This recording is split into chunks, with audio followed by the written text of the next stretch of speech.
اعوذ باللہ من الشیطان اللعین الرجیم بسم اللہ الرحمن الرحیم الحمد للہ رب العالمین والصلاة والسلام علی اشرف الانبیاء والمرسلین سیدنا و مولانا ابی القاسم محمد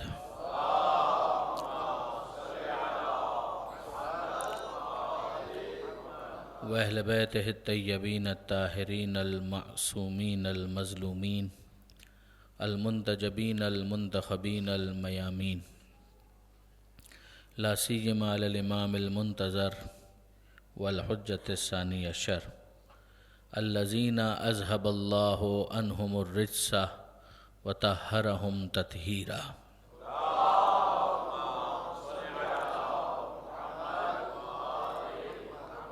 واللعنۃ الدائمۃ الباقیۃ علی اعدائہم اجمعین من یوم ظلمہم الی قیام یوم الدین۔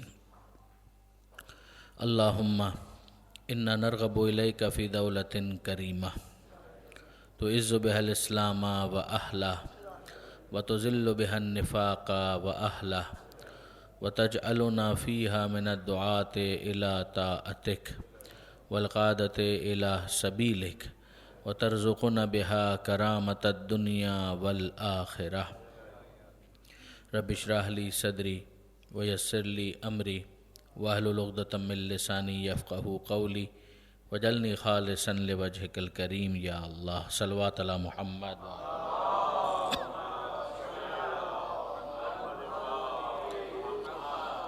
اما بعد فقد قال اللہ سبحانہ وتعالی فی القرآن الحکیم بسم اللہ الرحمن الرحیم انا اعطیناک الکوثر فصل لربک وانحر انا شانئک هو الابتر۔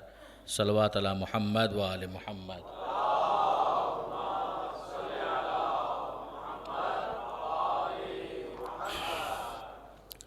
ایک مرتبہ اور درود بھیج دیں محمد وآل محمد۔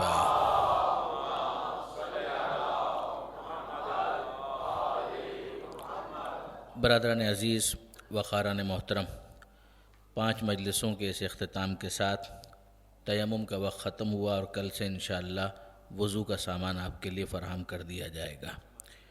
کل انشاءاللہ حضرت علامہ غلام عباس رئیسی صاحب آپ سے خطاب فرمائیں گے اور واقعاً ایک علمی شخصیت ہیں کہ جن سے آپ کو بھرپور استفادہ کرنا ہے۔ بڑی محبت ہے آپ کی، درود بھیجے گا محمد و آل محمد۔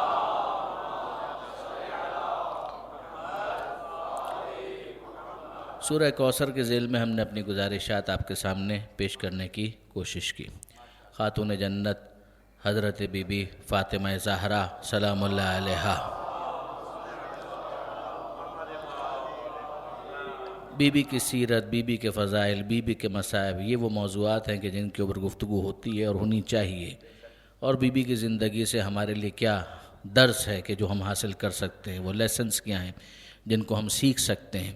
ظاہر ہے کہ ان جیسا ہونا تو بہت مشکل ہے، مگر ہم دعا تو یہ مانگ سکتے ہیں کہ پروردگار عالم جناب سیدہ کی کنیز فضہ کے برابر نہ صحیح ان سے کچھ قریب ہونے کی ہمارے خواتین کو توفیق عطا فرمائے، اور جو ہمارے مرد ہیں وہ مولا جیسے تو نہیں ہو سکتے، مگر مولا کے غلام قمبر جیسے بننے کی کچھ کوشش کریں تو شاید یہی ہمارے لیے بہت کافی ہو جائے۔ دیکھیے برادران عزیز، پروردگار عالم نے فضائل کیوں بیان ہوتے ہیں؟ ایک تو حق ہے کہ جو صاحب فضیلت ہے اس کی فضیلت کا اظہار ہو، مگر دوسری بات یہ ہے کہ انسان کی فطرت میں اس چیز کو رکھا گیا ہے کہ وہ صاحب کمال سے محبت کرتا ہے۔ کبھی بھی انسان بدبو کی طرف میلان قلبی نہیں رکھتا ہے، وہ خوشبو کی طرف جھکتا ہے، وہ خوشبو کی طرف انکلائنڈ ہوتا ہے۔ آپ دیکھیں گے کہ ہر جگہ انسان کوئی تصویر ہو تو تصویر میں وہ کمال کا طلبگار ہوتا ہے۔ اگر وہ کسی عمارت کو دیکھے تو 2 عمارتوں کو دیکھ کر فطرتاً تقابل کرتا ہے کہ یہ عمارت بہتر ہے، یہ عمارت کمتر ہے، اور پھر جو بہتر ہوتی ہے اس کی توقع یہ ہوتی ہے، اس کی طلب یہ ہوتی ہے، اس کی خواہش اور تمنا یہ ہوتی ہے کہ جو بہتر ہے وہ اس سے قریب ہو سکے۔ گھر بہتر ہو تو اس میں رہنے کا اسے موقع ملے، اگر اسکول بہتر ہے تو وہ اپنے بچے کو اس اسکول میں داخل کروانا چاہتا ہے جو اس کی نظر میں بہتر ہوتا ہے۔ 2 کتابیں ہیں، ایک وہ کاغذ ہے کہ جو تھوڑا سا انفیریئر ہے، دوسرا وہ کاغذ ہے جو بہتر ہے، سپیریئر ہے. تو انسان فطرتاً میلان رکھتا ہے کہ جو سپیریئر ہے وہ اس کی طرف راغب ہوتا ہے، اس کو اختیار کرنا چاہتا ہے. پروردگار عالم نے اس کائنات کا بھی نظام اسی طرح سے رکھا کہ جس کو ہدایت کے لیے منتخب کیا اس کو بہتر بنایا. پروردگار عالم نے اس کو صاحب فضیلت بنایا، اس کو صاحب کمال بنایا کہ جس صاحب کمال کو وہ دیکھے تو دل میں محبت محسوس کرے اور وہ محبت اسے اس سیرت کے قریب کر دے کہ جس سے وہ محبت کرتا ہے.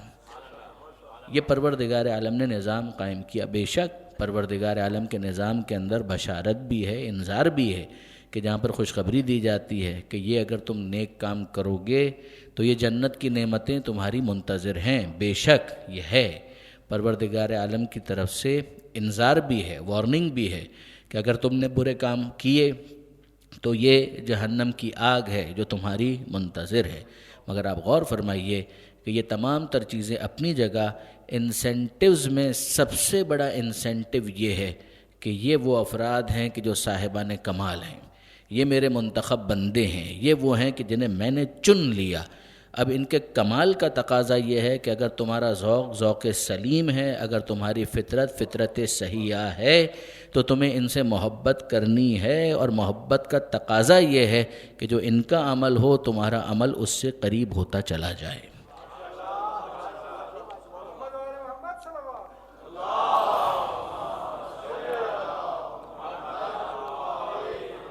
اور پھر ہمارے سامنے مزید مختلف انداز پیش کیے گئے، رخ رکھے گئے کہ جن کے ذریعے سے ہم ان کی سیرت کو کچھ سمجھنے کی کوشش کر سکیں. میں عرض کر چکا ہمارے بس میں ہی نہیں ہے کہ ہم معرفت کا حق ادا کر سکیں، ہمارے بس میں ہی نہیں ہے. جناب سیدہ کے ناموں کو ہم نے ڈسکس کیا تھا تو جناب سیدہ کے ناموں میں سب سے نمایاں نام فاطمہ ہے. خود لفظ فاطمہ پر بھی تو ہم غور کریں کہ اس کا مطلب کیا ہے. لفظ فاطمہ کا مطلب ہی یہ ہے فوتیمہ. فوتیمہ کا مطلب یہ ہوتا ہے کہ جس کے اور کسی اور کے درمیان جدائی ڈال دی گئی ہو. جدائی کو سمجھانے کے لیے یہ لفظ استعمال ہوتا ہے. ایک ملاپ ہے اور ایک جدائی ہے. تو اب جناب سیدہ کے بارے میں جو یہ کہا جا رہا ہے کہ فاطمہ کا مطلب جدائی، تو وہ کیا ہے کہ جس سے جناب سیدہ کی ذات الگ ہے، جدا ہے. ان دونوں کا آپس میں کبھی ملاپ ہو نہیں سکتا.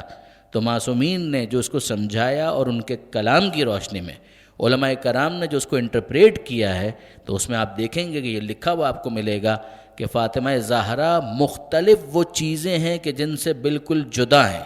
نمبر 1، فاطمہ زہرا کی معرفت اور لوگوں کے درمیان جدائی ہے. ممکن نہیں ہے کہ کوئی زہرا کی معرفت کا حق ادا کر سکے، لہٰذا جناب سیدہ کو فاطمہ کہا گیا. یعنی یہ ایک لفظ فاطمہ گویا اس آیت کی تشریح ہے کہ جہاں پروردگار عالم نے کہا تھا وما ادراک ما لیلۃ القدر، تمہیں کیا معلوم کہ لیلۃ القدر کیا ہے. جس طرح تم شب قدر کی معرفت حاصل نہیں کر سکتے، اسی طرح سے تم فاطمہ زہرا کی معرفت حاصل نہیں کر سکتے. وہاں کھول کر بیان کیا گیا، وہی بات ایک لفظ کے اندر اس طرح سے سمجھائی گئی. کہ اور بھی وجوہات ہیں جناب سیدہ کو فاطمہ کہنے کی. کہ ایک وجہ یہ ہے کہ فاطمہ من الشر، کہ شر ہے، گناہ ہے، نافرمانی ہے، عصیان ہے. ان کا اور زہرا کا کوئی تعلق نہیں، ان دونوں کے درمیان جدائی ڈال دی گئی ہے. گناہ کی مجال نہیں ہے کہ فاطمہ زہرا کے قریب آ سکے، لہٰذا بی بی کو کہا گیا فاطمہ. غور فرمایا آپ نے. یعنی میں عرض یہ کرنا چاہ رہا ہوں کہ یہ ایک لفظ فاطمہ اپنی جگہ پر ایک مستقل آیہ تطہیر ہے کہ جس طرح آیہ تطہیر میں طہارت کا اعلان کیا گیا تھا، اسی طرح خود لفظ فاطمہ کے اندر اسی طہارت کا ایک الگ انداز سے اعلان کر دیا گیا. اور پھر اس کے بعد مزید جو تیسری وجہ بھی بیان کی گئی کہ بی بی کو فاطمہ کیوں کہا گیا، کہ اس لیے کہا گیا کہ زہرا وہ شخصیت ہیں، یہ وہ بی بی ہے کہ جس کی برکت سے خود زہرا کے وجود اور زہرا کے ماننے والوں کے وجود سے جہنم کی آگ کو دور کر دیا گیا، جدائی ڈال دی گئی. تو جناب سیدہ کی شفاعت وہ ہے کہ جس کے نتیجے میں کتنے ہی گنہگار پروردگار عالم کی بارگاہ میں معافی اور توبہ کے حقدار بنیں گے. میں کبھی بھی یہ نہیں کہوں گا کہ انسان جسور بن جائے، جرت پر آمادہ ہو جائے، نہ برادران عزیز، کیس یہ ہے کہ ہم سے مطالبہ کیا گیا ہے کہ کچھ تو کوشش کرو کہ جناب سیدہ کے سامنے شرمندہ نہ ہونا پڑے۔ بے شک ہم میں سے کوئی بھی اس بات کا دعوے دار ہو ہی نہیں سکتا کہ ہمارا عمل ایسا ہو جائے گا کہ جو اتنا زیادہ وزین ہو، اتنا سنگین ہو، اتنا اس کے اندر ویٹیج آ جائے کہ ہم اپنے عمل ہی کی بنیاد پر چلے جائیں۔ مگر یہ بات انسان کو عمل سے دور نہ کرے، عمل پر آمادہ کرے کہ اب وہ بی بی سے آ کر کہے کہ اے بی بی، ہم نے یہ کچھ کرنے کی کوشش کی ہے، اب آپ کی دعاؤں کے ہم محتاج ہیں۔ دیکھیے برادران عزیز، پروردگار عالم یہ نظام کیوں اس طرح سے رکھا گیا؟ کیوں پروردگار عالم نے شفاعت کے دروازے کو کھلا رکھا؟ پروردگار عالم خود قرآن مجید کے اندر کہتا ہے نا کہ منزل الذی یشفع عندہ الا باذنہ، کہ کون ہے جو خدا کی بارگاہ میں شفاعت کر سکے مگر وہ کہ جسے خود خدا نے اجازت دی۔ یہ کیوں رکھا پروردگار نے نظام؟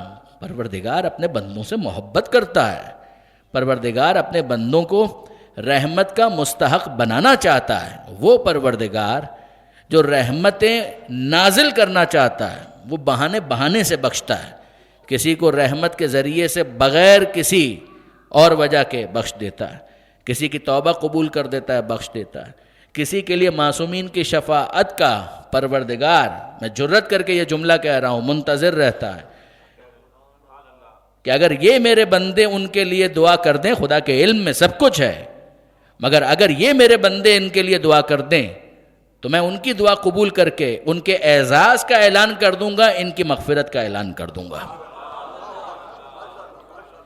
ان کے اعزاز کا اعلان ہو جائے، پتہ چل جائے کہ یہ میری بارگاہ میں کتنے محترم ہیں، اور ان کے لیے مغفرت کا اعلان ہو جائے، یہ بھی سمجھ جائیں کہ ہاں ان کو ان کی وجہ سے معاف کیا جاتا ہے۔ اگر پروردگار عالم کا یہ نظام نہ ہوتا تو برادران عزیز ہمارا ایک دوسرے کو التماس دعا کہنے کا کوئی مطلب ہی نہیں تھا۔ ہم سب جو پروردگار کی بارگاہ میں دعائیں مانگتے ہیں تو یقین جانیے کہ یہ دعا خود وسیلہ ہے۔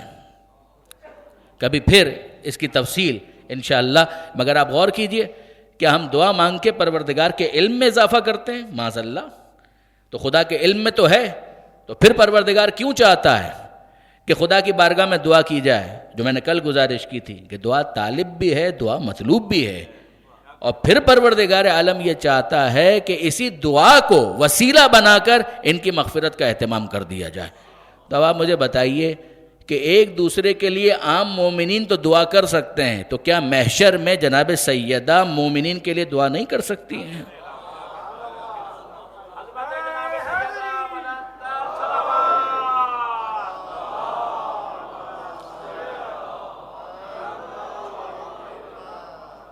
ماں کی دعا اولاد کے حق میں قبول ہوتی ہے، باپ کی دعا اولاد کے حق میں قبول ہوتی ہے، ایک بھائی کی دعا بھائی کے لیے، بہن کی دعا بھائی کے لیے قبول ہوتی ہے۔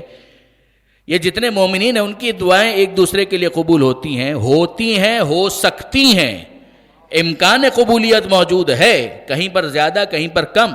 کہا جاتا ہے کہ ماں کی دعا اولاد کے حق میں جتنی قبولیت کا امکان اس کا ہے، شاید کسی اور کی دعا، کسی اور رشتہ دار کی دعا کا قبولیت کا امکان اتنا نہیں ہے۔ بے شک ایسا ہی ہے، مگر امکان کا معاملہ امکان کی حد تک رہتا ہے۔ ہمیں معلوم ہے کہ یہ امکان یقین میں تبدیل ہو جاتے ہیں جب دعا کرنے والی فاطمہ زہرا ہو۔ وہ امکان نہیں رہتا، پھر وہ امکان یقین میں تبدیل ہو جاتا ہے کہ لازم ہو جاتا ہے کہ ہاں اب یہ دعا ہرگز مسترد ہونے والی نہیں ہے۔ بس برادران عزیز، پروردگار عالم نے نظام رکھا کہ کسی طریقے سے بندے کوشش کرنے کے لیے آمادہ ہو جائیں۔ یا ایھا الذین آمنوا اتقوا اللہ وقولوا قولا سدیدا یصلح لکم اعمالکم ویغفر لکم ذنوبکم۔ کیا انداز ہے!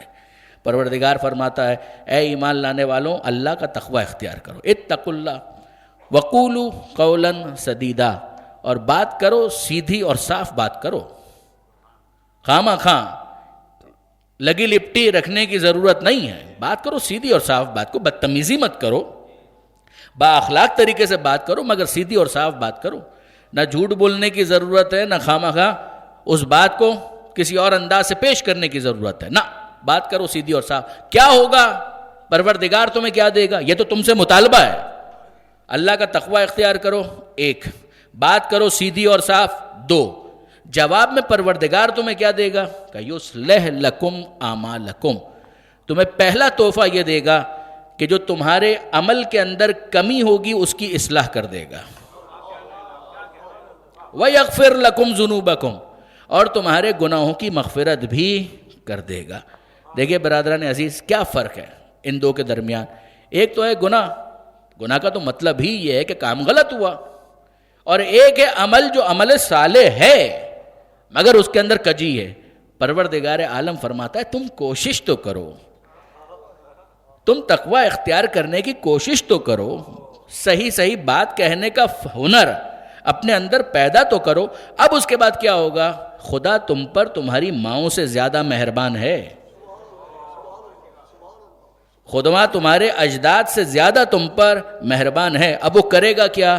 تمہارے اعمال کی اصلاح کر دے گا۔ کیا مطلب؟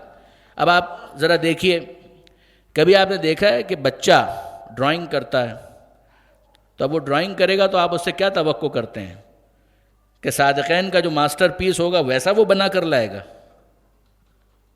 کو آرٹ کا شاہکار بنا کر لائے گا؟ کیا ایسا ہوگا؟ نہیں۔ اگر وہ کوئی مینار بنانا چاہے، اگر وہ کوئی کرسی بنانا چاہے، وہ تو بیچارہ بنائے گا، بیٹا ہو بیٹی ہو، وہ اپنی سے کوشش کرے گا۔ اسے تو کاغذ آپ نے تھما دیا، کچھ آپ نے کلر سب تھما دیے، برش دے دیا، اور پھر اس کے بعد اس نے پینٹ کرنا شروع کر دیا، ڈرائنگ بنانا شروع کر دی، اور وہ آپ کے سامنے لے کر آیا۔ اب جیسے ہی وہ آپ کے سامنے لے کر آئے گا تو آپ دیکھ رہے ہیں، آپ کو بھی پتہ ہے کہ یہ آرٹ کا کوئی شاہکار نہیں ہے، مگر آپ انصاف سے مجھے بتائیے کہ جب آپ کا بیٹا یا بیٹی ایسی کوئی ڈرائنگ لے کر آئے گا تو کیا آپ اس کو ریجیکٹ کر کے کہیں گے یہ کیا بنایا ہے، یا سینے سے لگا کر کہیں گے کہ مرحبا تم نے بہت اچھی کوشش کی؟ جب اپنائیت کے ساتھ اپنے سے چھوٹے کے کسی کام کو دیکھتا ہے تو اس کی کوشش کو اپریشیٹ کرتا ہے، وہ اس کو ایڈمائر کرتا ہے، اس کی تعریف کرتا ہے کہ سبحان اللہ کیا بات ہے۔ ہاں، آپ اسی طریقے سے کوشش کرتے رہو تو انشاءاللہ وہ وقت بھی آئے گا کہ تم صادقین بن جاؤ گے، تم پکاسو بن جاؤ گے مثلا۔ اب اس کے بعد کیا ہوگا؟ اب آپ اس ڈرائنگ کو لیں گے اور اس کے بعد اس کو بتائیں گے کہ دیکھیے اگر اس کو ایسا کر لیا جائے تو اور اچھا ہو جائے گا۔ یہ ہے اصلاح، اس کو کہا جاتا ہے اصلاح۔ اور اب میں آپ سے پوچھتا ہوں کہ فرض کیجئے وہ سمجھا ہی نہیں، کرسی کی جگہ ٹیبل بنا کر لے آیا، کچھ اور بنا کر لے آیا، یہ تو خطا ہے، یہ تو خطا ہے۔ پروردگار عالم نے تو یہاں تک کہہ دیا اے میرے بندو تم کرنے کی کوشش تو کرو، تم کوشش تو کرو، دو میں سے ایک بات ہوگی، یا غلط ہو جائے گا یا ناقص ہو جائے گا۔ جب کوشش کرو گے تو یہ میرا وعدہ ہے کہ جو ناقص ہوگا اس کی اصلاح کر کے مکمل کر دوں گا، جو غلط ہو جائے گا اس کی مغفرت کر کے معاف کر دوں گا۔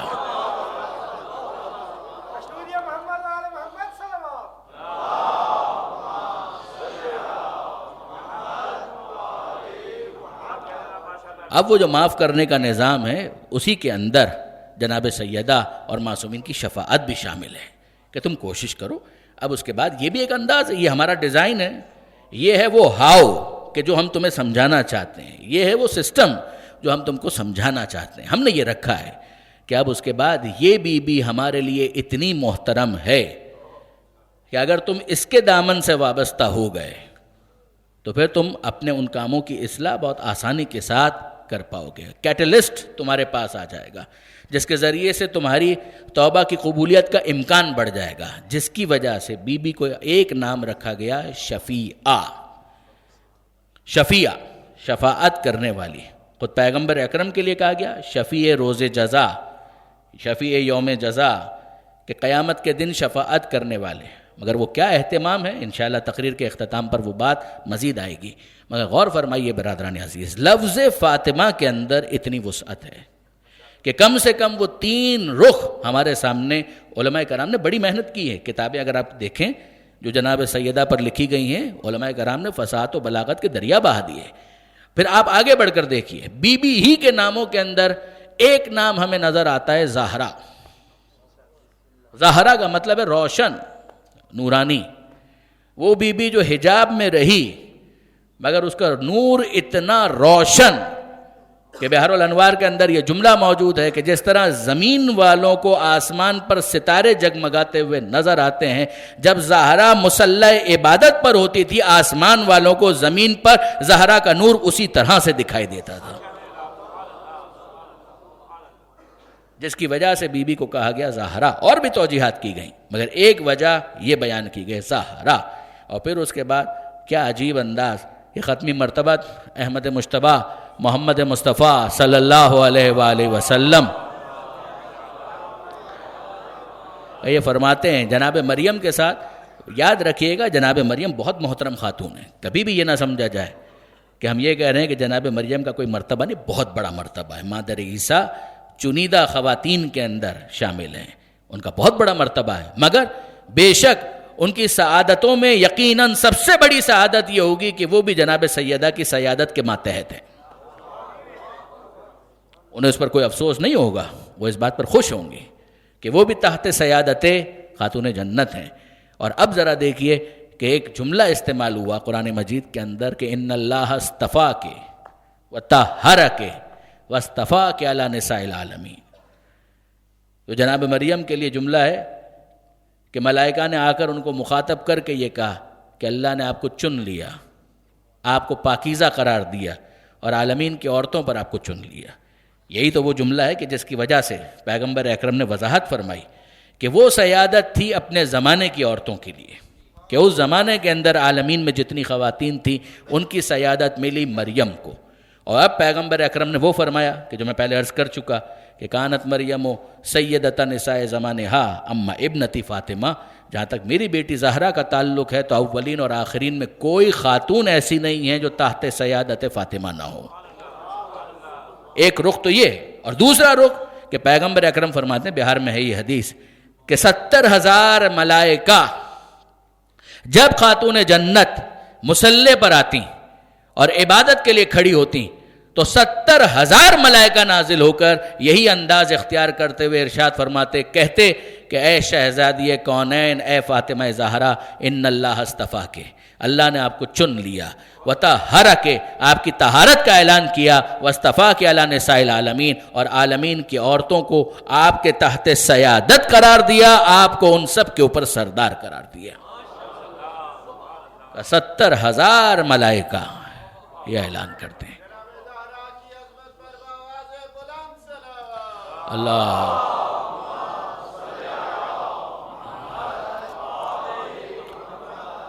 اور اب آئیے ایک اور نام کی طرف جو شہزادی کا ہے، اور وہ بھی بہت اہم نام ہے بی بی کے اسماء میں، اور وہ ہے محدثہ۔ جناب سیدہ کو کہا گیا محدثہ۔ محدثہ کیوں کہا گیا؟ اس لیے کہا گیا کہ جناب سیدہ ملائکہ سے تکلم کیا کرتی تھی، گفتگو کیا کرتی تھی۔ پروردگار عالم نے یہ اہتمام کیا کہ ملائکہ نازل ہوتے تھے اور جناب سیدہ سے گفتگو کرتے تھے، اور ان میں سے بہت سا وہ مواد ہے کہ جس کو مولا نے محفوظ کیا، خاص طور پر پیغمبر اکرم کی وفات کے بعد بہت سا مواد اس میں سے محفوظ کیا گیا، جس کو کہا گیا مصحف فاطمہ۔ مصحف فاطمہ یعنی کتاب فاطمہ۔ مصحف کا مطلب کتاب، صحیفہ یعنی کتاب۔ کل بھی یہ لفظ آپ نے سنا اور آپ جانتے ہیں، صحیفہ کاملہ، صحیفہ سجادیہ۔ تو یاد رکھیے گا کہ لفظ کبھی پراپر ناؤن بن جاتا ہے، تو یہ بھی ہوتا ہے کہ مصحف فقط کہہ دیا جائے تو اس سے ذہن میں آتا ہے قرآن، جو عرب ورلڈ کے اندر ایک طریقہ کار ہے، مگر وہ ٹھیک ہے، وہ کسی لفظ کا ارتقاء ہے۔ لیکن اگر آپ دیکھیں مصحف ہر کتاب کو کہا جاتا ہے، صحیفہ ہر کتاب کو کہا جا سکتا ہے۔ ان ھذا لفی الصحف الاولی صحف ابراہیم و موسیٰ، یہ سورہ اعلیٰ کی آخری آیتیں ہیں ہی کہ جس میں پروردگار فرماتا ہے یہ بات گزشتہ صحیفوں میں بھی آئی ہے، یعنی گزشتہ کتابوں کے اندر بھی آئی ہیں، صحف ابراہیم و موسیٰ، ابراہیم کے صحیفے میں بھی اور موسیٰ کے صحیفے میں بھی۔ تو لفظ صحیفہ، صحف، یہ عام ہے، ہر کتاب کے لیے یہ لفظ استعمال ہوتا ہے۔ خاتون جنت جب ملائکہ سے گفتگو کرتی تھیں، خاص طور پر پروردگار کا یہ اہتمام تھا تاکہ شہزادی کو تسلی دی جائے، جو بی بی کی کیفیت تھی غم کی، حزن کی، اس موقع پر۔ اور معصوم نے اس بات کی وضاحت فرمائی کہ اس صحیفے کے اندر، اس مصحف کے اندر قرآن مجید کی کوئی آیت نہیں تھی کہ کوئی یہ نہ سمجھے کہ کوئی الگ سے قرآن بنا لیا گیا ہے، نہ، قطعاً ایسا نہیں. یہ خاص اچھا ایک ایسی چیز کہ جس کی اتنی اہمیت تھی کہ معصومین اس کو ریفر کیا کرتے تھے، چھٹے امام کے اور دیگر معصومین کے ریفرنسز موجود ہیں کہ یہ بات ہم صحیفہ فاطمہ میں دیکھ کر بتا رہے ہیں. غور فرمایا آپ نے؟ یعنی اس کی اتنی اہمیت تھی کہ بعد میں معصومین اس کو ریفر کیا کرتے تھے اہل بیت. اور پھر اس کے بعد وہ کتاب، وہ صحیفہ، وہ حضرت حجت امام زمانہ عجل اللہ تعالی فرجہ الشریف کے پاس، وہ ایک امانت ہے، وہ انہی کے پاس ہے. جب ظہور فرمائیں گے تو وہ آ بھی جائے گا. مگر اس کی وجہ سے پھر بہت سارے افراد نے خواہ مخواہ ایک پروپیگنڈا کیا کہ شیعوں کا کوئی الگ سے قرآن ہے. وہ کون سا قرآن ہے بھائی؟ ہمیں بھی تو بتایا جائے کہ شیعوں کا کوئی 40 پاروں کا قرآن ہے، تو وہ 40 پاروں کا قرآن کون سا ہے؟ ہمیں بھی تو پتہ چلا ہے، بتایا جائے، ہمیں بھی تو پتہ چلے. ہم بھی تو طالب علم رہے ہیں، مدرسے کے اندر پڑھے ہیں، تو ہمیشہ ہم لوگوں نے جب ریفر کیا ہے قرآن مجید کو تو انہی سوروں کو ریفر کیا ہے، انہی کو ریفر کیا ہے، انہی کا حوالہ دیا ہے. اور وہی قرآن پروردگار عالم کی وہ کتاب ہے کہ جس کو معجزہ بنا کر نازل کیا گیا. لیکن الگ سے اگر کوئی چیز اسی کا ایلوبریشن ہو سکتا ہے، اس کی اپنی ایک مستقل حیثیت ہو سکتی ہے، تو اس کا اپنا ایک مقام ہے. امام خمینی رحمۃ اللہ علیہ، ان کا جو وصیت نامہ ہے، اگر آپ اس کو دیکھیں گے تو اس میں جن کتابوں پر انہوں نے فخر کیا ہے، باقاعدہ کہا ہے قرآن مجید کے اوپر فخر کیا، اسی طریقے سے نہج البلاغہ پر فخر کیا، اسی طریقے سے صحیفہ کاملہ پر فخر کیا کہ یہ کتابیں تو بہرحال ہمارے سامنے. پھر اس کے بعد کہا کہ میراث آل محمد میں اہم ترین کتابوں میں ایک کتاب مصحف فاطمہ کہ جو جناب سیدہ سے منسوب ہے. پھر اس کے بعد یہ تو اب پروپیگنڈا ہے، اس کو تو چھوڑیے، میں یہ غیر سنجیدہ جو اعتراضات ہیں ان کے اوپر تو زیادہ بات بھی نہیں کرنا چاہتا. مگر آئیے آگے بڑھ کر دیکھیے. ایک اعتراض یہ کیا گیا کہ کیسے ہو سکتا ہے فرشتہ اگر نازل ہوگا تو فرشتہ تو نازل ہوگا نبی کے اوپر، بی بی کے اوپر فرشتہ کیسے نازل ہو سکتا ہے؟ یہ تو بہت سطحی بات ہے. اگر آپ قرآن مجید دیکھیں تو آپ کو نظر آئے گا کہ فرشتے تو نازل ہوئے ہیں، کرامن کاتبین کا ذکر موجود ہے، تو ہر ایک کے کاندھوں کے اوپر فرشتہ موجود ہے. دائیں اور بائیں کاندھے پر فرشتوں کا بیٹھنے پر کوئی اعتراض نہیں ہے، تو فرشتہ اگر کسی سے گفتگو کر لے تو اس میں کیا اعتراض ہو سکتا ہے؟ آپ نے غور فرمایا؟ یہ فرشتے جو لکھنے پر مامور ہیں، نیکیاں ہیں تو وہ بھی لکھی جا رہی ہیں، برائیاں ہیں تو وہ بھی لکھی جا رہی ہیں. پھر اس کے بعد مزید اگر آپ دیکھیں تو قرآن مجید میں جناب مریم کے ساتھ فرشتوں کی گفتگو موجود ہے کہ فرشتے نے آ کر یہ کہا کہ اللہ آپ کو ماں بنانا چاہتا ہے، تو وہ کہتی ہیں کہ کیسے میرے لیے بیٹا ہو سکتا ہے، وَلَمْ يَمْسَسْنِي بَشَرٌ، جبکہ کسی بشر نے مجھے چھوا بھی نہیں ہے. یہ گفتگو تو موجود ہے. اور پھر اس کے بعد اگر آپ دیکھیں تو جناب سارہ کے ساتھ گفتگو موجود ہے سورہ ہود کے اندر. سورہ قصص کے اندر اگر آپ دیکھیں تو مادر موسیٰ کے ساتھ فرشتوں کی گفتگو موجود ہے. تو میں حیران ہو جاتا ہوں کہ جناب سیدہ کی فضیلت کے عنوان سے اگر یہ پیش کیا جائے کہ بی بی سے ملک گفتگو کرتا تھا، فرشتہ گفتگو کرتا تھا، جو جناب سیدہ سے مرتبے میں کمتر بیویاں ہیں، اگر ان سے فرشتہ گفتگو کر سکتا ہے تو خود جناب سیدہ سے فرشتہ گفتگو کیوں نہیں کر سکتا؟ اور مطمئن رہیے کہ جناب سیدہ کے ساتھ جب فرشتے گفتگو کرتے ہیں تو زہرا کی عظمت میں اضافہ نہیں ہوتا، ان ملک کے وقار میں اضافہ ہو جاتا ہے.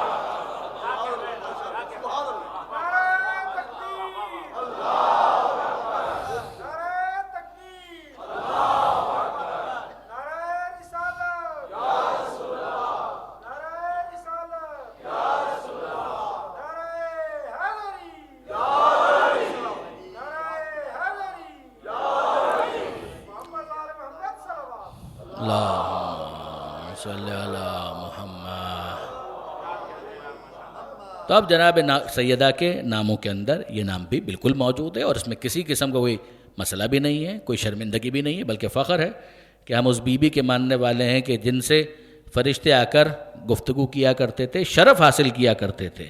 پھر مزید اگر دیکھیں تو جناب سیدہ کے ناموں کے اندر ایک نام ہے طاہرہ، پاکیزہ، پاک و پاکیزہ، مطہرہ، کہ جس کو پاکیزہ رکھا گیا. اور پھر اب دیکھیے تو ہمارے سامنے وہ حدیث قصہ جو ہے وہ پوری طریقے سے کھل کر آ جاتی ہے. یہ جو حدیث قصہ ہے برادران عزیز، مفصل خاتون جنت سے جناب جابر ابن عبداللہ انصاری کے ساتھ جو روایت ہے وہ جناب سیدہ نے خود بیان کیا. اور اس کے علاوہ بھی اگر آپ دیکھیں گے تو مختصر انداز سے جناب ام سلمہ سے بھی روایت ہے اور جناب عائشہ سے بھی روایت ہے. اور میں بعید نہیں سمجھتا، میں ایک طالب علم کی حیثیت سے، کہ کوئی بعید نہیں ہے کہ یہ تینوں باتیں درست ہوں، کہ پروردگار عالم نے جناب ام سلمہ کے گھر میں بھی اس واقعے کو اس طرح سے پیش کیا ہو، جناب عائشہ کے سامنے بھی پیش کیا ہو، اور مفصلاً جس طرح سے جناب سیدہ نے اس کو بیان کیا وہ تو یقیناً ہے ہی. اور اس کی وجہ کیا ہے؟ تاکہ حجت تمام ہو جائے، سب کو پتہ چل جائے کہ کون ہے وہ کہ جس کو پروردگار نے چن لیا ہے. آپ دیکھیں گے کہ کیا انداز ہے اس کے اندر، جو الفاظ اس کے اندر استعمال ہوئے ہیں وہ عجیب انداز ہے، عجیب انداز ہے. حضرت علامہ ذیشان حیدر جوادی اعلی اللہ مقامہ، جس کتاب کا میں کل بھی حوالہ دے رہا تھا، نقوش عصمت، حدیث قصہ کو ڈسکس کرتے ہوئے انہوں نے ایک تبصرہ کیا جس کا خلاصہ یہ ہے کہ انسان حدیث قصہ کے الفاظ کو بس پڑھتا جائے اور جھومتا جائے. جو الفاظ اس کے اندر استعمال ہوئے ہیں لگتا ہے، سمجھ میں آتا ہے کہ معصوم اور معصومہ کی زبان سے ادا ہونے والے الفاظ ہیں. پیغمبر اکرم یہ جملہ کہتے ہیں کہ انی اجد فی بدنی ضعفا، ذرا اسی کے اندر دیکھیے کتنی گہرائی ہے. جناب سیدہ کو مخاطب کر کے یہ کہہ رہے ہیں کہ اے بیٹی زہرا، میں اپنے بدن میں ضعف محسوس کر رہا ہوں، کمزوری محسوس کر رہا ہوں. کیا بلاغت ہے. قبلہ تشریف فرمائے، جو عربی سے واقف ہے یقیناً وہ اس کو انجوائے کریں گے کہ پیغمبر اکرم یہ نہیں کہہ رہے کہ انی اجد فی جسمی ضعفا، کہ میں اپنے جسم میں ضعف محسوس کر رہا ہوں. یہ کہتے ہیں میں اپنے بدن میں ضعف محسوس کر رہا ہوں. فرق ہے. عربی کے اعتبار سے جب جسم کہا جاتا ہے تو اس میں سر اور دھڑ دونوں شامل ہوتا ہے، اور جب بدن کہا جاتا ہے تو اس میں سر شامل نہیں ہوتا. پیغمبر اکرم نے لفظوں کا انتخاب اس طرح سے کیا ہے کہ بدن کہا، جسم نہیں کہا، کہ کوئی یہ کہہ سکے کہ دیکھیے پیغمبر نے تو اپنے جسم میں ضعف محسوس کیا تھا، تو بعید نہیں ہے کہ سر ہی کے اندر ضعف ہو گیا ہو جو بڑھ کر کسی اور مشکل تک پہنچا دے. مگر پیغمبر اکرم یہ کہتے ہیں میں اپنے بدن میں ضعف محسوس کر رہا ہوں. پیغمبر اکرم کا سر ہر اعتبار سے ظاہری طور پر بھی ہر قسم کے ضعف اور کمزوری سے بری ہے.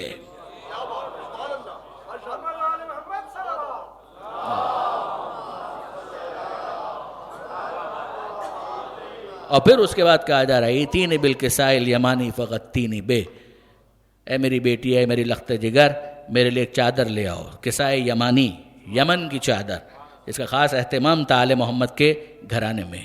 ایک چادر، یمنی چادر، وہ لے آؤ. فغطینی بہ، اور مجھے وہ اڑھا دو.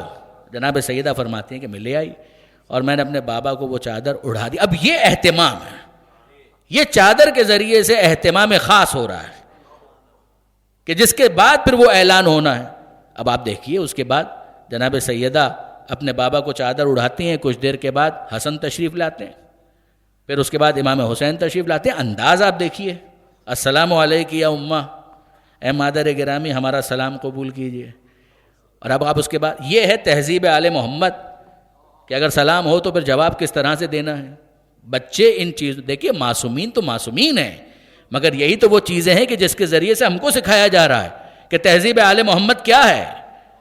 جناب سیدہ کیا جواب دے رہی ہیں؟ وعلیکم السلام یا قرۃ عینی وثمرۃ فؤادی. جناب سیدہ یہ بھی کہہ سکتی تھی نام لے کر، اے بیٹا حسن تم پر بھی میرا سلام ہو. نہ، جناب سیدہ باقاعدہ اہتمام کہ بچوں کو کس طرح سے مخاطب کیا جائے. وعلیکم السلام یا قرۃ عینی، اے میری آنکھوں کی ٹھنڈک، تم پر بھی میرا سلام ہو، اے میری آنکھوں کی ٹھنڈک. وثمرۃ فؤادی، اے میرے میوہ دل، تم پر بھی میرا سلام. اور اب اس کے بعد آپ تہذیب دیکھیے کہ انی اجدو، میں اے اماں یہاں پر محسوس کر رہا ہوں خوشبو، رائحۃ طیبۃ کانہا رائحۃ جدی رسول اللہ. وہ خوشبو محسوس کر رہا ہوں کہ جو میرے جد محمد مصطفیٰ کی خوشبو ہے. اور اب جناب سیدہ کہتی ہاں بیٹا تمہارے جد رسول خدا موجود ہیں تحت کسا. اور وہاں پر امام حسن پہنچ جاتے ہیں، امام حسین بعد میں آتے ہیں اور باقاعدہ اجازت طلب کرتے ہیں. اے جد، اے ہمارے نانا ہمارا سلام قبول کیجئے، کیا آپ اجازت دیتے ہیں کہ ہم بھی چادر کے نیچے آ جائیں؟ اب میں آپ سے پوچھتا ہوں، یہ ہمارے استاد جناب حضرت علامہ طالب جوہری صاحب بہت عمدگی کے ساتھ اس نقطے کو بیان کرتے ہیں کہ آپ غور فرمائیے، بے تکلفی کتنی تھی نانا اور نواسے میں.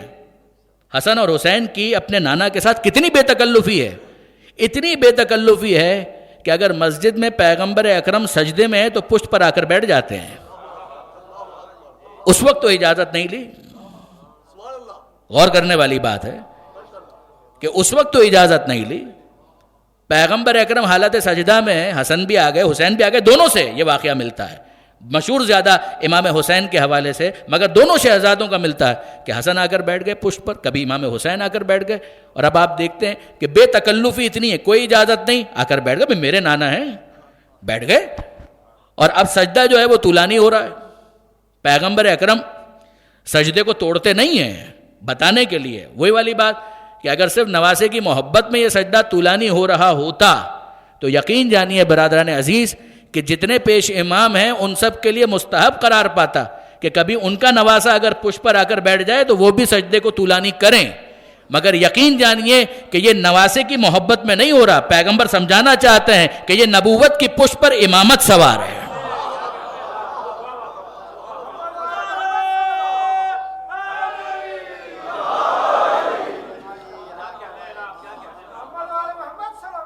اللہ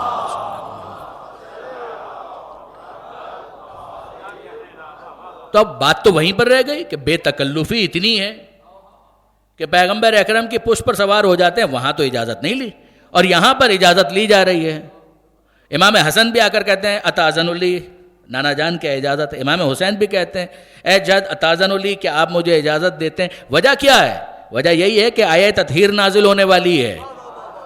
اگر خود سے داخل ہو گئے ہوتے تو بعد میں کوئی اعتراض کر سکتا تھا کہ آیت تو رسول کے لیے آئی تھی، یہ تو بے تکلفی میں آ گئے. اجازت لے کر گئے تاکہ جس طرح سے طہارت کا مصداق نبی بنے اسی طریقے سے امام بنے. درود بھیجے گا محمد و آل محمد پر.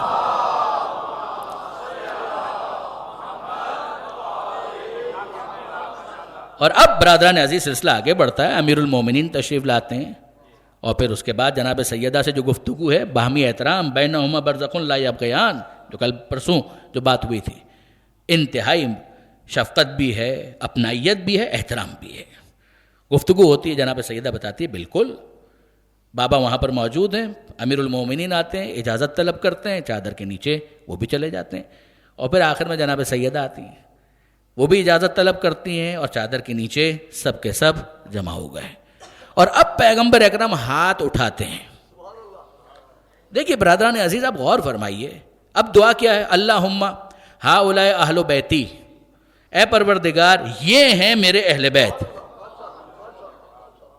اللہم اے اللہ، ہؤلاء یہ اشارہ ہے، یہ ہیں اہل بیتی، یہ ہیں میرے اہل بیت. وخاصتی وحامتی، یہ ہے میرے خاص، یہ ہیں میرے اپنے حمایت کرنے والے. لحمہم لحمی دمہم دمی، ان کا گوشت میرا گوشت، ان کا خون میرا خون. یعلمنی ما یعلمہم ویحزننی ما یحزنہم، جو ان کو خوش کر دے اس نے مجھے خوش کیا، جو ان کو غمگین کر دے علم دے اس نے مجھے غمگین کر دیا، علم دیا. انا حرب لمن حاربکم وسلم لمن سالمہم وعدو لمن عاداہم، جو ان سے جنگ کرے اس سے میری جنگ ہے، جو ان کا دشمن ہو اس سے میری دشمنی ہے.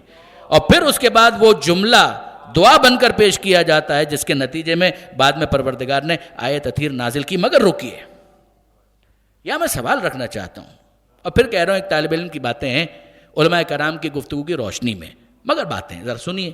میں آپ سے پوچھتا ہوں کہ یہ اتنا اہتمام کرنے کی ضرورت کیا ہے؟ بھائی پیغمبر اکرم ویسے ہی کہہ دیتے، یہ چادر میں سب کو جمع کیا، یہ ایک بیت بنایا، پھر یہ کہا کہ یہ ہیں میرے اہل بیت. ضرورت کیا ہے؟ اچھا اب میں آپ سے پوچھتا ہوں عرفاً اگر کسی سے آپ پوچھئے کہ بھئی گھر والے کون ہوتے ہیں تو جواب کیا ملے گا؟ جواب یہ ملے گا بھائی بیوی ہے وہ گھر والی ہے، کہا ہی جاتا ہے کہ وہ گھر والی ہے. بیٹا ہے وہ گھر والا ہے، گھر والا وہ شامل ہے، گھر والوں میں شامل ہے.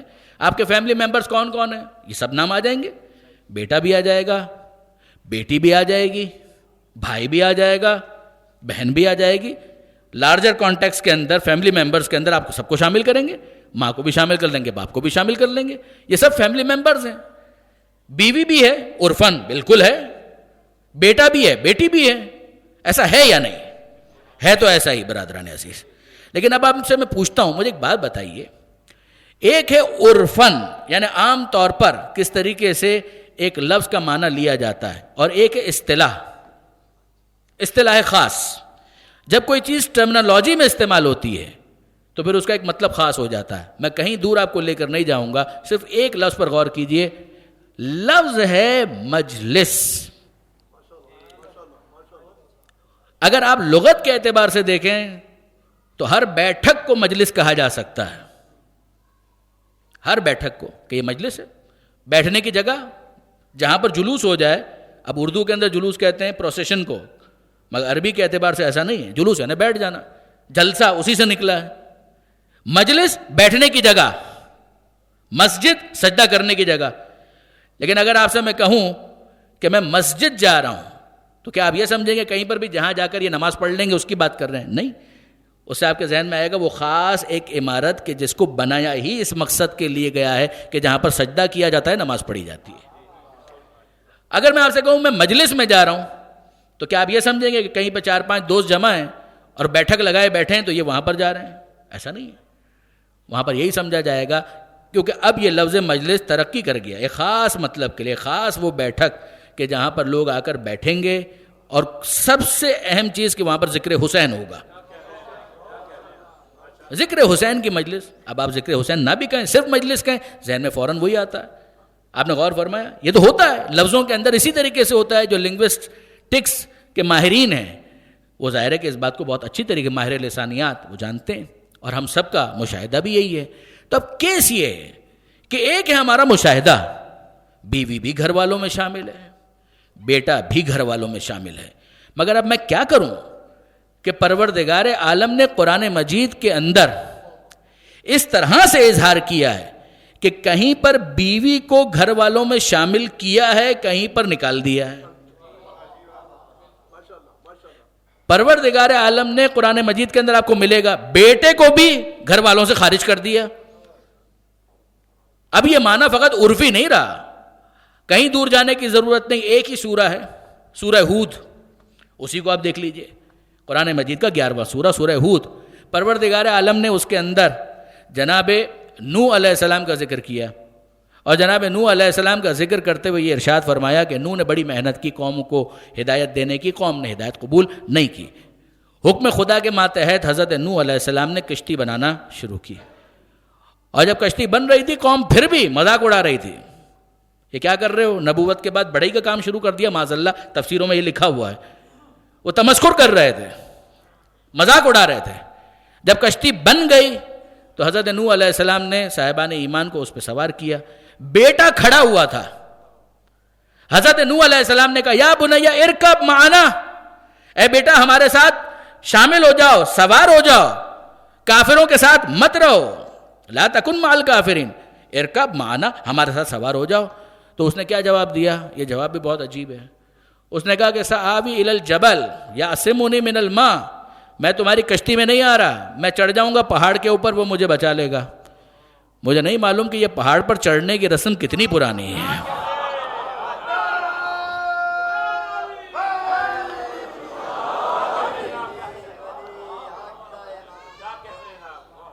یہ گنہگاروں کا پہاڑ پر چڑھ کر اپنے آپ کو بچانے کا طریقہ کار کتنا پرانا ہے. نوح علیہ السلام کا بیٹا وہ کہتا ہے کہ میں تو چڑھ جاؤں گا پہاڑ کے اوپر، سآوی الی الجبل یعصمنی من الماء، وہ مجھے اس پانی سے بچا لے گا. اور حضرت نوح علیہ السلام نے کہا بیٹا لا عاصم الیوم، آج کوئی بچانے والا نہیں ہے، خدا ہی بچانے والا ہے. چڑھ جا میرے پاس، سوار ہو جائے اس کشتی کے اوپر تو بچ جائے گا. وہ نہیں مانا. اور ہوا کیا؟ ان دونوں کے درمیان موج حائل ہو گئی اور وہ مغرقین، غرق ہونے والوں میں شامل ہو گیا. حضرت نوح علیہ السلام نے کیا کہا تھا؟ یہ میرا بیٹا ہے، یا بنیا، اے میرے بیٹے. آگے پروردگار عالم سے نوح علیہ السلام کی فریاد نقل ہوئی، اے میرے پروردگار، انہو ابنی، اے مالک یہ میرا بیٹا ہے، انہو من اہلی، یہ میرا اہل ہے، یہ میرے گھر والوں میں شامل ہے. فیکچولی اگر آپ دیکھیں تو بیٹا تو ہے، مگر اب پروردگار عالم نے اعلان کیا کہ ہم صرف عرف کے معیارات کو مد نظر رکھ کر اہلیت کا اعلان نہیں کرتے. ہم سے سنو انہ لیس من اہلک، اے نوح یہ تمہارے اہل میں شامل نہیں ہے. بیٹا ہے مگر ہم نے خارج کر دیا، اہل میں شامل نہیں ہے. تو ہم نے اس بات کو جان لیا کہ ٹھیک ہے بھائی، یہ ہو سکتا ہے کہ کوئی ہو ظاہری طور پر بیٹا ہو، مگر اب پروردگار کا اعلان ہے کہ یہ اہل نہیں ہے، تو اہل سے خارج ہو گیا. اچھا اب آگے بڑھیے، اسی سورہ ہود کے اندر پروردگار عالم نے یہ بھی اعلان کر دیا کہ حضرت لوط علیہ السلام، یہ تو کل بھی میں پڑھ چکا تھا سورہ تحریم کی آیت کو پرسوں، کہ جہاں پروردگار عالم نے کہا لم یغنیا عنہما من اللہ شیئا کانتا تحت عبدین من عبادنا صالحین، کہ نوح اور لوط کی بیویاں دونوں کے دونوں ہمارے صالح بندوں کے ماتحت تھی، فخانتہما، دونوں نے خیانت کی، مشن میں خیانت کی. فلم یغنیا عنہما من اللہ شیئا، دونوں کا نبی کی بیویاں ہونا ان کو کوئی فائدہ نہیں پہنچا سکا. وقیل ادخلوا النار مع الداخلین، اور ان دونوں سے کہا گیا داخل ہو جاؤ جہنم میں داخل ہونے والوں کے ساتھ. یہاں پر بھی ہم دیکھتے ہیں کہ حضرت لوط علیہ السلام کے حوالے سے یہ اعلان ہوتا ہے. فأسر، فرشتوں نے کہا فأسر بأہلک، اے لوط علیہ السلام رات کے ایک حصے میں آپ روانہ ہو جائیں، اپنے اہل کو لے کر روانہ ہو جائیں. فأسر بأہلک، اہل کا لفظ آیا ہے. ولا یلتفت منکم احد، اور آپ میں سے کوئی بھی پیچھے مڑ کر نہ دیکھے. الا امرأتک، مگر یہ آپ کی جو بیوی ہے، بیوی ہونے کے باوجود وہ آپ کے ساتھ نہیں جائے گی. وہ اہل کو لے کر جا رہے ہیں تو بیوی تو اہل میں شامل ہے، کہ لے جائیے، کہا کہ نہیں. خدا کا یہ اعلان ہے کہ یہ بیوی ہونے کے باوجود اب اہل میں شامل نہیں ہے، یہ اہل سے خارج ہے. اب آپ غور فرمائیے، وہ اہل سے بھی خارج کر دیا، جہنم میں بھی داخل کر دیا. تو ہمیں سمجھ میں آیا کہ کچھ مقامات ہوتے ہیں کہ جہاں پر بیٹا ہونے کے باوجود اہل سے خارج ہو جاتا ہے، بیوی ہونے کے باوجود اہل سے خارج ہو جاتی. دوسری طرف ہم نے دیکھا جناب سارہ کے لیے کہا گیا کہ رحمت اللہ و برکاتہ علیکم اہل البیت، یہ کہا گیا کہ اللہ کی رحمتیں برکتیں ہیں تم پر اے اس گھر والوں، اے اس گھر والوں. یہ الف لام بہت اہم ہے جو اہل بیت کے درمیان ہے، اہل بیت اور درمیان میں الف لام، اے اس گھر والوں بہت اہم ہے. جو عربی سے واقفیت رکھتے ہیں وہ جانتے ہیں کہ میں کیا عرض کر رہا ہوں. اشارہ ہے اس کے ذریعے سے، اے اس گھر والوں. شاہ ولی اللہ نے یہی کہا، فارسی کے اندر یہی اشارے کو مینشن کیا. اور علامہ سید علی نقی صاحب نے وہاں پر تبصرہ کیا اپنی تفسیر کے اندر کہ یہ جو اشارہ کیا جا رہا ہے اہل البیت کے اندر الف لام کے ذریعے سے، اس اشارے کو وہاں پر بھی یاد رکھیے گا جب آیت تطہیر کو ڈسکس کیا جائے. وہاں پر بھی فقط اہل بیت نہیں کہا گیا ہے، اہل البیت کہا گیا ہے، اے اس گھر والوں. تو اب ہمیں سمجھ میں آیا کہ ٹھیک ہے بھائی، جناب سارہ کا ایک مرتبہ ہو گیا، مقام ہو گیا، بالکل ہو گیا، تو ہمیں تو کوئی اعتراض بھی نہیں ہے. ہم تو صرف اتنا پوچھنا چاہ رہے ہیں کہ ایک عرفی معنی کوئی ضروری ہے کہ پروردگار اس کو ریٹین کرے، اس کو اسی طریقے سے رکھے؟ کوئی ضروری نہیں. بیٹا ہے اہل سے خارج ہو گیا، بیوی ہے اہل سے خارج ہو گئی. اب ہم آخری نبی کے زمانے میں آئے اور ہم نے دیکھا کہ یہ آخری نبی جو وجہ تخلیق کائنات ہے، کیا کہنا، جسے پروردگار نے مصطفیٰ بنایا، جیسے پروردگار نے رحمت للعالمین بنایا. ہم نے دیکھا کہ اس نبی کی بیٹی بھی ہے، بعض کے نزدیک بیٹیاں بھی ہیں، میں اس پر بھی کوئی تبصرہ نہیں کر رہا، بیٹی بھی ہے، بعض کے نزدیک بیٹیاں بھی ہیں. اور پھر ہم دیکھ رہے ہیں کہ اس نبی کی بیویاں بھی ہیں، بالکل ہیں. اب مسئلہ سارا یہ ہے برادران عزیز کہ ماضی کی مثالیں ہمارے سامنے ہیں کہ بیوی ہونے کے باوجود خدا تو اہل سے خارج کر دیتا ہے، بیٹا ہونے کے باوجود خدا تو اہل سے خارج کر دیتا ہے. ہمیں کیسے پتا چلے کہ جب پیغمبر کہہ رہے ہیں کہ میں تمہارے درمیان قرآن کے ساتھ اپنے گھر والوں کو چھوڑ کر جا رہا ہوں، تو وہ گھر والے ہیں کون؟ وہ گھر والے کون ہیں؟ مجھے کیسے پتا چلے؟ ضروری تھا کہ پیغمبر اکرم چادر کا حصار بنا کر باقاعدہ شامل کر کے ہاتھوں کو بلند کر کے یہ دعا مانگے، اللہم ہؤلاء اہل بیتی، اے پروردگار میری طرف سے تو یہی دعا ہے، یہ ہے میرے اہل بیت، اب تو اپنا اعلان کر دے. یہ دعا پیغمبر کی یہاں پر ہاتھ بلند ہوئے اور وہاں خدا کا خطاب شروع ہوا.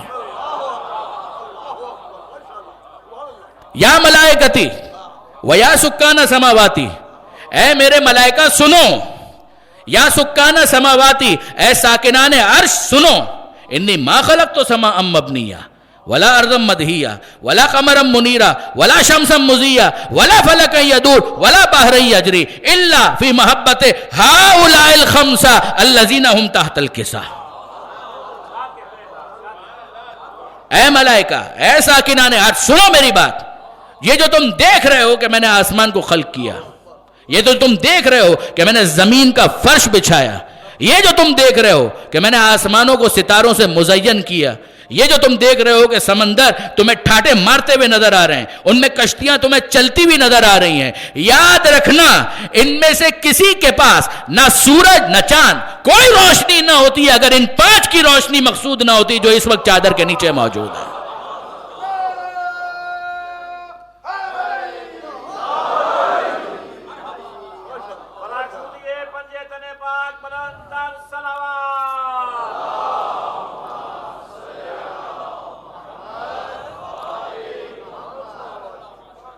اور اب وہ منزل آتی ہے کہ جناب جبریل سوال کرتے ہیں کہ یا رب ومن تحت الکسا، کہ پروردگار یہ بھی تو بتا دے یہ ہیں کون چادر کے نیچے. یقین جانیے برادران عزیز، جناب جبریل کوئی پہلی مرتبہ ان سے متعارف نہیں ہو رہے تھے. علی وہ ہیں جن کو جبریل کا استاد ہونے کا شرف حاصل ہوا ہے. آدم کا امتحان جب ہو رہا تھا تو جن ناموں کی تعلیم دی جا رہی تھی یہی نام تھے. انہی کا نور سامنے رکھ کر امتحان لیا گیا تھا. جلال الدین سیوطی، علامہ جلال الدین سیوطی نے در منصور کے اندر اس کو لکھا. اسی طریقے سے جناب سلیمان قندوزی بلخی حنفی شیخ الاسلام، انہوں نے جناب المودہ کے اندر اس کو لکھا. تو جناب جبریل پہلی مرتبہ تو انٹروڈیوس نہیں ہو رہے، مگر کیا وجہ ہے کہ جناب جبریل نے یہ جملہ کہا یا رب ومن تحت الکسا، اے پروردگار یہ ہیں کون چادر کے نیچے. گویا سمجھا رہے ہیں کہ جس طرح سے ایک مومن کا دل چاہتا ہے ذکر آل محمد سننے کا، اسی طریقے سے جبریل کا بھی دل چاہتا ہے کہ وہ ذکر آل محمد سنے. اور پھر میں عرض کروں آپ کی خدمت میں کہ جب ذاکر خود پروردگار ہو، درود بھیجے گا محمد و آل محمد.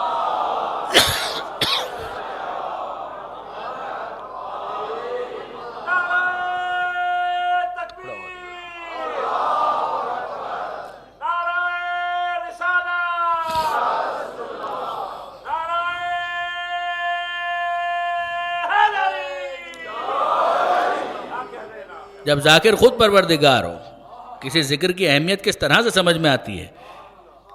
ذکر کرنے والا کون ہے، سننے والا کون ہے، اور کس کا ذکر کیا جا رہا ہے، کہاں سے وہ ذکر ہو رہا ہے. ذکر کرنے والا خدا ہے، ذکر سننے والے ملائکہ ہیں، ذکر عرش سے ہو رہا ہے اور آل محمد کا ہو رہا ہے.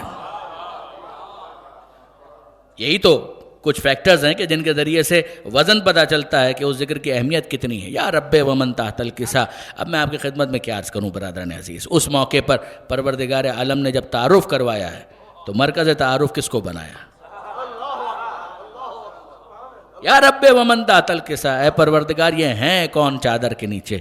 اور اب پروردگار کہتا ہے اور عجیب شان سے کہتا ہے ہم فاطمہ و ابوہا و بالوہا و بنوہا، یہ زہرا ہیں، زہرا کے بابا ہیں، زہرا کے شوہر ہیں، اور زہرا کے 2 بیٹے حسن اور حسین ہیں. غلط، میں اکثر یہ کہا کرتا ہوں بالکل غلط ترجمہ ہے. میں تو طالب علم ہوں، مگر عربی کے جو اساتذہ ہیں وہ جانتے ہیں اس بات کو کہ یہاں پر یہ ترجمہ غلط ہے. زہرا کے 2 بیٹے یہ نہیں ہے. یہاں پر جو لفظ استعمال ہوا ہے وہ ہے بنوہا. عربی کے اندر واحد اس کے بعد براہ راست جمع نہیں ہے، جیسا سنگولر کے بعد پلورل ہو جاتا ہے ایسا نہیں ہے. واحد کے بعد ہے تثنیہ، پھر اس کے بعد جمع ہے. واحد یا مفرد وہ 1 کے لیے، پھر اس کے بعد تثنیہ 2 کے لیے، اور پھر اس کے بعد جمع جو 3 اور 3 سے زیادہ کے لیے استعمال ہوتا ہے. کیا بلاغت ہے! یہ نہیں کہا ابن یعنی 1 بیٹا، ابنان یعنی 2 بیٹے. وہی اگر اضافت میں چلا جائے تو جس طرح سے بالوہا و بنوہا کہا گیا، ابناہا ہو جاتا، نون گر جاتا اور ابناہا ہو جاتا کہ زہرا کے 2 بیٹے. مگر نہیں، نظر وہاں پر 2 آ رہے ہیں اور پروردگار عالم نے جمع کا صیغہ استعمال کیا ہے. ترجمہ کیا ہوگا؟ یہ زہرا ہیں، زہرا کے بابا ہیں، زہرا کے شوہر ہیں، زہرا کے سارے بیٹے.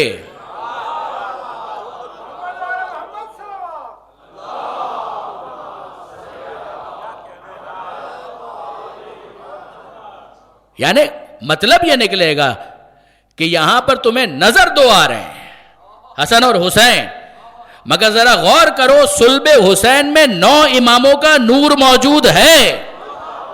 جب بنو ہا کہا تو اتنی وسعت پیدا ہو گئی کہ باقی 9 اماموں کو بھی اسی چادر طہارت کے اندر شامل کر لیا گیا۔ اور اب پروردگار عالم نے تو اعلان کر دیا، اب جناب جبریل کہتے ہیں اے پروردگار مجھے اجازت ہے میں بھی جاؤں نیچے اعلان کرنے کے لیے۔ تو جناب جبریل آ گئے، اور جب آ گئے ہیں تو خدا نے حکم دیا ہے اجازت لے کر آئے ہیں، مگر اب واپس کیا مرتبہ اور مقام ہے کہ یہاں پر جناب جبرائیل نے داخل ہونے سے پہلے خود اجازت لی۔ اے اللہ کے رسول کیا مجھے اجازت ہے؟ اللہ تو آپ پر درود و سلام بھیجتا ہے، وَيَخُصُّكَ بِالتَّحِيَّةِ وَالْإِكْرَامِ، کیا آپ مجھے اجازت دیتے ہیں؟ خدا نے اجازت دی ہے، مگر یہ ہے پیغمبر کا احترام، یہ ہے در زہرا کا احترام، یہ ہے چادر زہرا کا احترام۔ اَتَأْذَنُ لِي، کیا آپ مجھے اجازت دیتے ہیں ان اکون معکم سادسا، کہ میں آپ کے ساتھ چھٹا بن جاؤں؟ لفظ استعمال کیا ہے سادسا، 5 تو آپ ہیں، کیا مجھے اس بات کی اجازت ہے کہ آپ مجھے داخل ہونے کی اجازت دیں اور میں آپ کے ساتھ مل کر چھٹا بن جاؤں؟ سادسا۔ اس موقع پر پیغمبر اکرم نے اجازت دی، اور اب جناب جبریل اندر داخل ہوئے، پھر اعلان کرتے ہیں۔ اب آپ غور فرمائیے چادر کے باہر کون ہے؟ اس روایت کے مطابق جناب ام سلمہ، کیا محترم خاتون ہے، آل محمد کی وفادار، آل محمد سے محبت کرنے والی۔ دیکھیے غور فرمائیے، جناب ام سلمہ نے بھی یہ جملہ کہا تھا کہ اللہ کے رسول مجھے بھی اجازت ہے۔ جناب ام سلمہ کا مرتبہ ہے۔ پیغمبر اکرم نے کیا جواب دیا؟ انتی علی الخیر، اے ام سلمہ تم خیر پر ہو، مطمئن ہو جاؤ، تم خیر پر ہو، مگر خیر پر ہونا اور ہے، اہل بیت میں ہونا اور ہے۔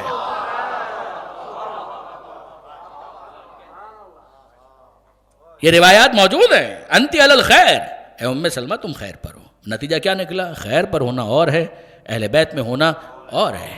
اور اب جناب جبریل تو اندر چلے گئے، اور پھر واپس ہمارے استاد حضرت علامہ طالب جوہری وہ فرماتے ہیں کہ اب ذرا دیکھیے تو صحیح کہ اس چادر میں ہیں کون کون؟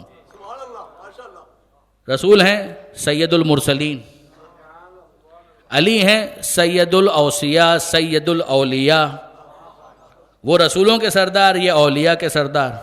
فاطمہ زہرا ہیں سیدۃ النساء اہل الجنہ، جنت کی عورتوں کی سردار۔ حسن اور حسین ہیں سید شباب اہل الجنہ، جنت کے جوانوں کے سردار۔ اور جبریل ہیں سید الملائکہ، ملائکہ کے سردار۔ تو یہ سادات کا مجمع ہے، امتی کیسے اندر آ جائے گا؟ درود بھیجے گا محمد و آل محمد پر۔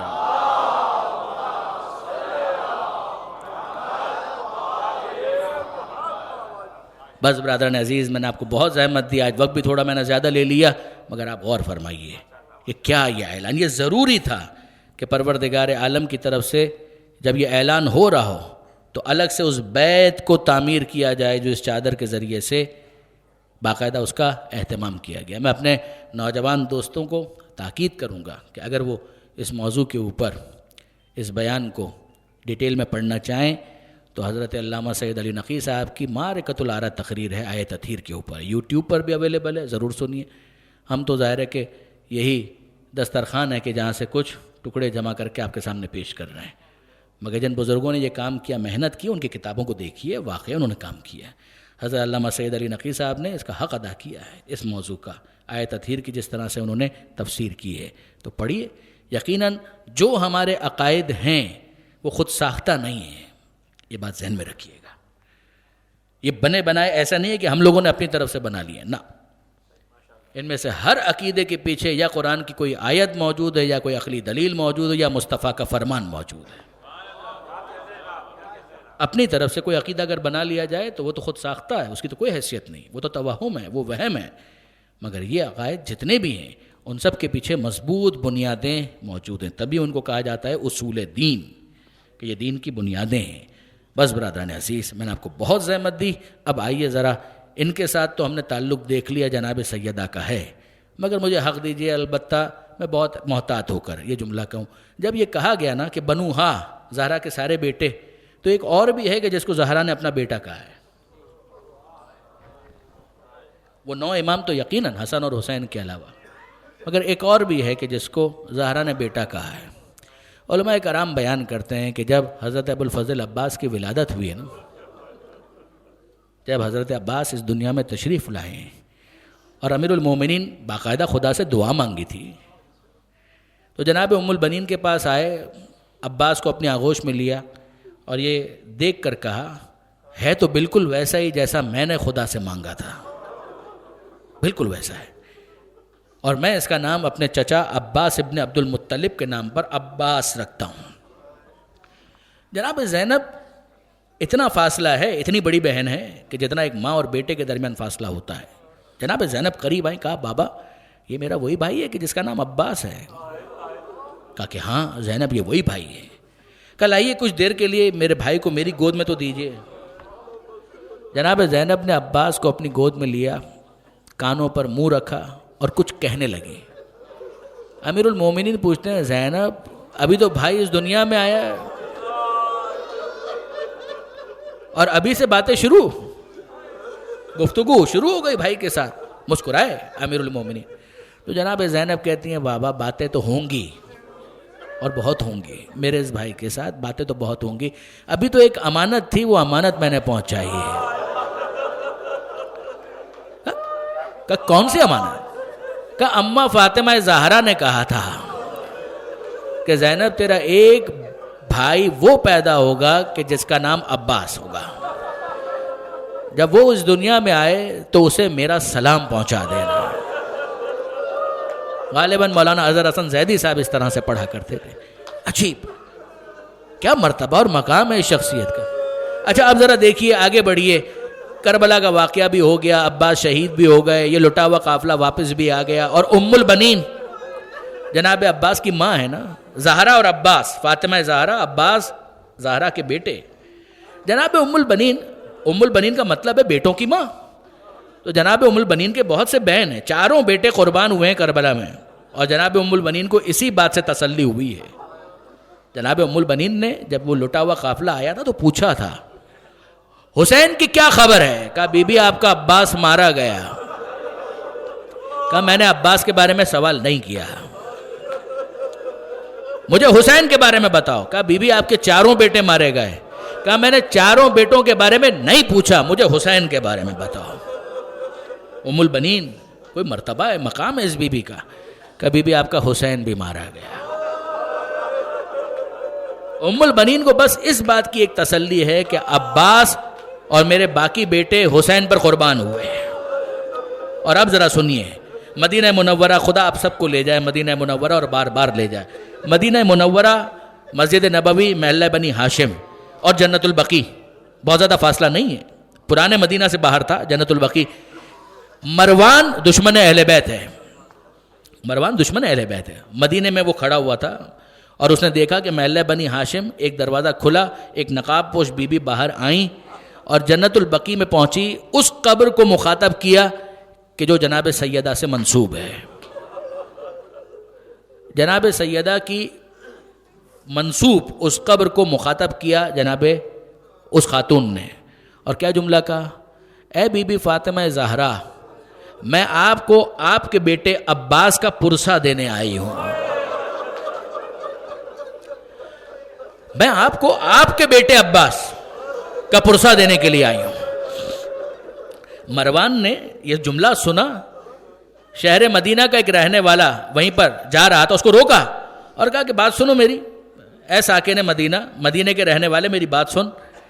میرا اہل محمد سے کوئی تعلق نہیں ہے، میرا اہل بیت سے کوئی واسطہ نہیں ہے. اتنا تو میں بھی جانتا ہوں کہ عباس ام البنین کے بیٹے ہیں، فاطمہ زہرا کے بیٹے نہیں ہیں. اور یہ بی بی جو محلہ بنی ہاشم کے گھر سے برآمد ہوئی ہیں ابھی ابھی، اور میں یہ دیکھ رہا ہوں کہ وہ قبر زہرا کو مخاطب کر کے کہہ رہی ہیں اے بی بی فاطمہ زہرا، میں آپ کو آپ کے بیٹے عباس کا پرسہ دینے آئی ہوں. یہ کیا ماجرا ہے؟ کیا اس بی بی کو اتنا بھی نہیں پتا؟ وہ مدینے کے رہنے والا اپنے آنسو نہیں روک پایا، زار زار گریا کرنے لگا اور اس نے کہا اے مروان، تجھے پتا نہیں ہے یہ جس بی بی نے یہ جملہ کہا ہے نا، یہ خود ام البنین ہے،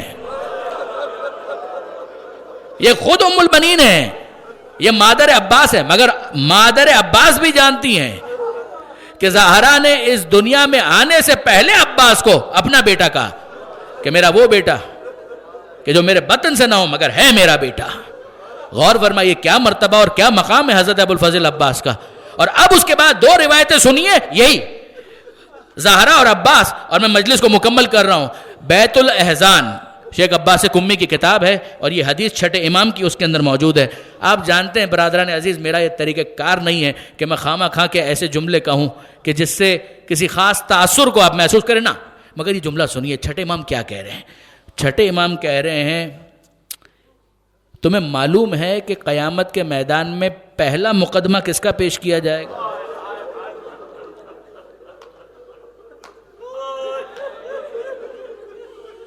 چھٹے امام کا جملہ.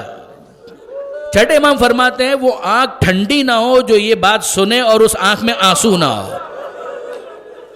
ہمارے ذہن میں کیا آیا کہ شاید قیامت کے میدان میں سب سے پہلا مقدمہ علی اکبر کا پیش کیا جائے گا. ہو سکتا ہے کربلا کے دوسرے شہداء کا مقدمہ پیش کیا جائے. نہیں, چھٹے امام فرماتے ہیں تمہیں معلوم ہے کہ پہلا مقدمہ میدان قیامت میں کس کا پیش کیا جائے گا؟ پہلا مقدمہ پیش کیا جائے گا زہرا کے اس لال کا کہ جسے اس دنیا میں زندہ نہیں آنے دیا گیا. وہ محسن شہید کا مقدمہ ہوگا.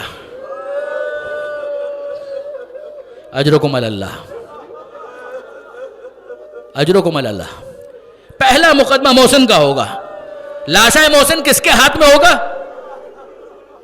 جناب ختیجہ اور جناب بنت اسد, نانی اور دادی جناب محسن کے لاشے کو لے کر آئیں گی اور پروردگار کی بارگاہ میں یہ فریاد کریں گے, اے پروردگار آج ہمیں انصاف چاہیے.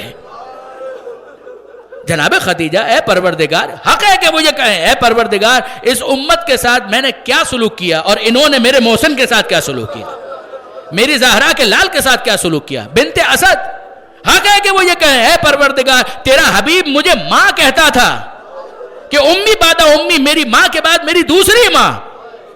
جناب بنت اسد زوجہ جناب ابو طالب, پیغمبر اکرم کا یہ جملہ, حق ہے کہ جناب بنت اسد یہ کہیں اے پروردگار کیا میری فاطمہ زہرا, میری علی کی اس بیٹے کو اس بات کا حق نہیں ملنا چاہیے تھا کہ وہ اس دنیا میں زندہ آتا؟ یہ مقدمہ پیش کریں گی جناب بنت اسد اور جناب ختیجہ. مگر عزیزوں ذہن میں خیال تو آتا ہے کہ محسن کا لاشا ختیجہ کے ہاتھ میں کیوں ہوگا؟ محسن کا لاشا بنت اسد کے ہاتھ میں کیوں ہوگا؟ محسن کا لاشا تو زہرا کے ہاتھ میں ہونا چاہیے. محسن کا لاشا تو فاطمہ کے ہاتھ میں ہونا چاہیے, مگر فاطمہ کے ہاتھ میں نہیں ہے, بنت اسد کے ہاتھ میں ہے, ختیجہ کے ہاتھ میں ہے. کیا وجہ ہے؟ یقین جانیے مال سبتین کی اگر یہ روایت نہ ہوتی تو یہ معمہ حل نہ ہوتا. مال سبتین کی روایت ہے کہ جس نے اس معمے کو حل کیا. سادات مجھے معاف کریں, زہرا کے ہاتھ خالی کہاں ہیں؟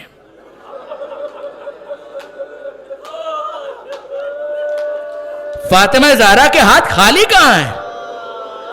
تو فاطمہ زہرا کے ہاتھوں پر کیا ہے؟ جملہ سنیے, اذا کان یوم القیامہ, جب قیامت کا دن ہوگا, واشتد الامر علی الناس, اور لوگوں پر معاملہ بہت سخت ہو جائے گا. بعث رسول اللہ امیر المومنین الی فاطمہ, اس وقت اللہ کے رسول مولا امیر المومنین کو کہیں گے جاؤ علی فاطمہ کے پاس, زہرا کے پاس جاؤ, لتحضر مقام الشفاعہ, تاکہ زہرا آئیں مقام شفاعت پر اور امت کی شفاعت کے لیے دعا مانگیں. اس موقع پر علی آئیں گے اور سوال کریں گے یا فاطمہ مت تخرت لاجل ھذا المقام, اے فاطمہ زہرا یہ امت کی شفاعت کا موقع ہے, سامان شفاعت بھی کچھ ہے کہ جسے خدا کی بارگاہ میں پیش کر کے دعا مانگیں گی آپ؟ جناب سیدہ جواب دیں گی کفانا لأجل ھذا المقام. اے ابو الحسن, آپ سامان شفاعت کے بارے میں سوال کرتے ہیں, سامان شفاعت میرے پاس ہے. کیا ہے؟ زہرا اپنے ہاتھوں کو ظاہر کریں گے. کفانا, اے ابو الحسن بہت کافی ہے. لأجل ھذا المقام, اس موقع پر شفاعت کرنے کے لیے کیا کافی ہے؟ الیدان, یہ دو ہاتھ کافی ہیں. المقطوعتان, دو کٹے ہوئے ہاتھ کافی ہیں. کس کے کٹے ہوئے ہاتھ؟ من ابنی العباس, میرے بیٹے عباس کے. یہ دو کٹے ہوئے بازو اس امت کی